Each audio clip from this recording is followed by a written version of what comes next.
আমার ঘর পূর্ণভাবে গঠন করতে হবে। ঘরের ভিতরে ইম্পর্টেন্ট কাগজ, আমার বাবা একটা শিক্ষা প্রতিষ্ঠান প্রধান, তার এই মাস চাকরি আছে শুধু তার বয়সে।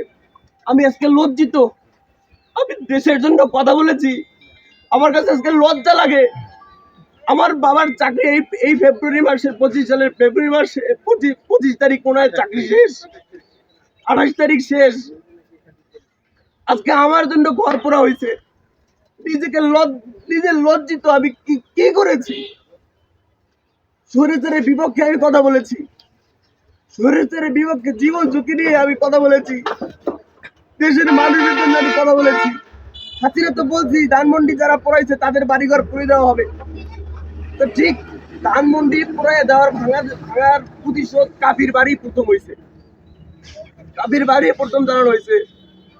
আজকে বাবার সন্তান হয়ে নিজের কাছে লজ্জা বোধ হয় যে আমার বাবা এত বছর চাকরি করছে, চাকরি শেষ মাসে এসে তার বাড়িটা নাই।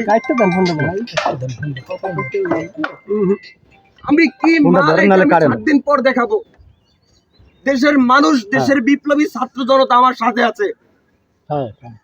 আমি 7 দিনের মাথায় রাজপথে দাঁড়াবো, বিপ্লবী ছাত্র জনতাকে নিয়ে। দরকার হয় আমি বিপ্লবী সরকারের ডাক দিব।